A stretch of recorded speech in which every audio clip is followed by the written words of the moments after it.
अस्सलाम वालेकुम दोस्तों, तकरार ड्रामे जो प्रोमो अची चुको आहे। पंहिंजे अॼु टाइम खां पहिरीं उन्हनि मोकिले छॾियो। हाणे तकरार ड्रामे जी किस्त शाम 7:15 ते बिल्कुलु अची वेंदी ऐं हिन प्रोमो जो इंतज़ारु हुयो। हर को चए पियो प्रोमो न आयो न आयो। प्रोमो नेठि अची वियो दोस्तो। असांखे इहा पक हुई जे प्रोमो आयो त ड्रामो ईंदो। मां सुबुह अपडेट ॾिनी हुई ऐं जे प्रोमो न आयो त पोइ किस्त न ईंदी। हाणे प्रोमो आयो आहे त हाणे पक थी चुकी आहे। तकरार ड्रामे जी किस्त शाम 7:15 पंहिंजे टाइम ते थी सघे थो 7 बजे मतां अपलोड कई वञे।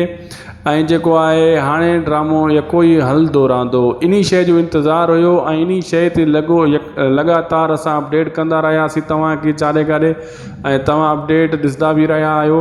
लेकिन प्रोमो बि थी सघे तव्हां ॾिठो हूंदो, थी सघे तो कंहिं दोस्तनि न बि ॾिठो हूंदो।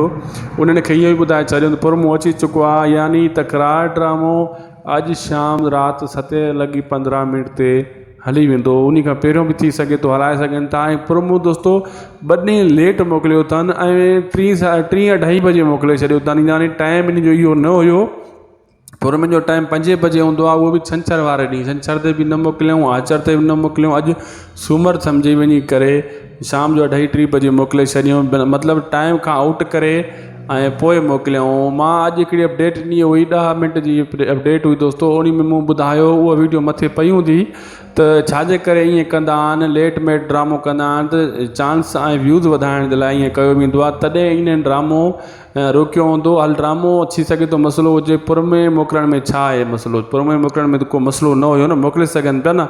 लेकिन हिकिड़ी ॻाल्हि ॿुधायां, जेकॾहिं किस्त ईंदी इन में थोरी चेंजिंग हूंदी दोस्तो, यादि करे छॾिजो। उतां सीन शुरू थींदा लेकिन कुझु हेॾे